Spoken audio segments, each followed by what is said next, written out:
Nearly 2 weeks after Snowden's revealing leaks, President Obama publicly said that the NSA spy programs were in fact transparent and were even created to protect Americans from potential terrorist attacks.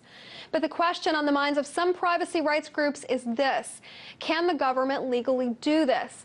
With me to discuss this very topic is Heidi Bogosian. She's the author of the book Spying on Democracy and Government Surveillance, Corporate Power and Public Resistance. She's also the executive director of the National Lawyers Guild. Hi there, Heidi. So we saw some people take to the streets yesterday to protest the NSA surveillance programs. Do you think this was representative of how Americans perceive these NSA programs? I think the more revelations that come out every day, the more upset Americans are going to be at the violations of our Fourth Amendment. And the chilling effect, really, that this vast information gathering program has on how people communicate with each other, how members of the press communicate with their anonymous sources, and how really we operate as a democracy. Well, Heidi, you're an attorney. Tell me, is there a legal argument that would stand against the U.S. surveilling its own citizens? And if so, what is it? It's definitely the Fourth Amendment's provision, as you mentioned, against unreasonable searches and seizures. We have checks and balances in place to go before a magistrate or a neutral judge to get a warrant. That's what this country was founded on. Our colonists rebelled against the notion that the British could come into houses and search really with impunity, looking for something without any indicia that something wrong had happened. So what we're seeing now really is blanket searches and tracking of information. Regardless of whether the government is listening in to the contents, they can definitely track relationships, associations, in violation of our privacy without any suspicion that something unlawful has occurred. And that in and of itself is a breach of our Constitution. Mm-hmm. Well, Heidi, do you think that Americans are okay with arguably what is an assault on their First and Fourth Amendment rights by their own government? I think that the government is saying that a lot of these programs must be conducted in secrecy. One of the problems is that about 70% of our intelligence gathering is actually conducted not by the government, by private corporations.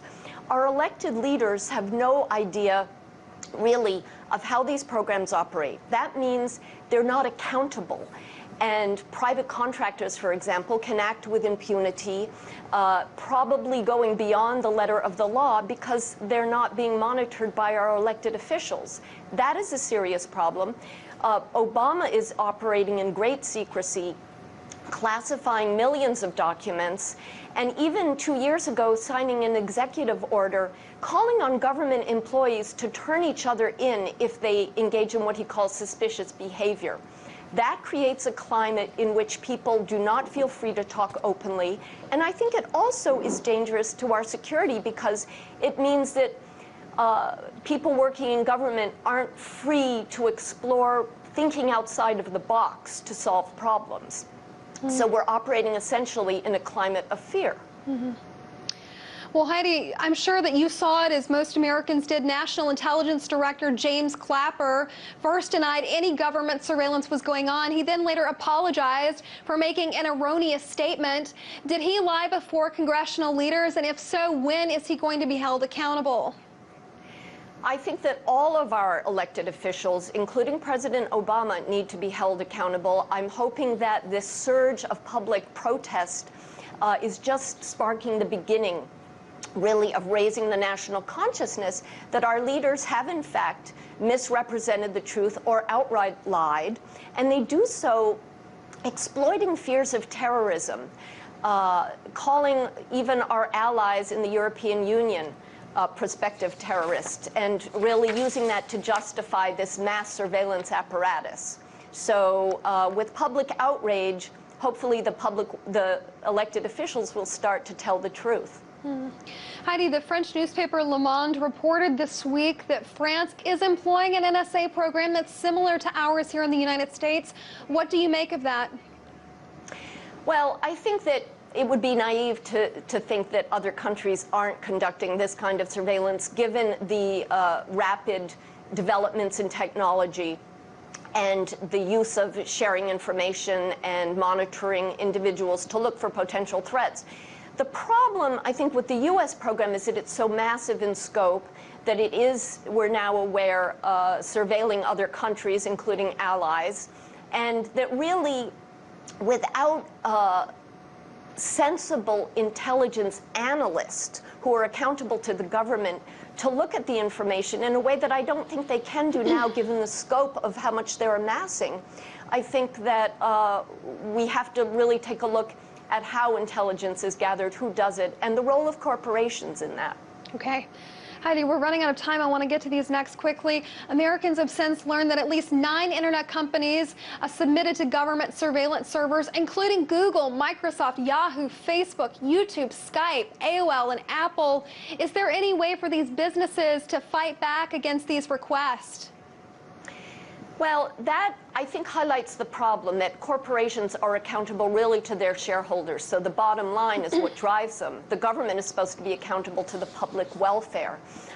We've long known that corporations have worked for the NSA over the last couple of decades in developing the programs they now use to data mine.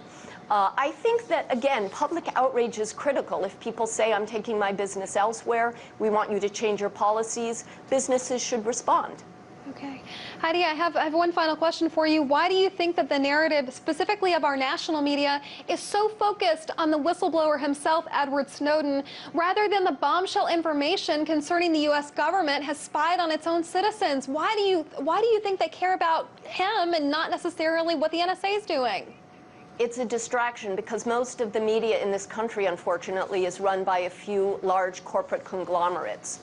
That's why it's so important to have independent journalists and public accountability in journalism. And again, it's in the hands of very few powerful companies. That's a problem. Heidi, really appreciate you weighing in. We have to leave it there. That was Heidi Bogosian, Executive Director at the National Lawyers Guild.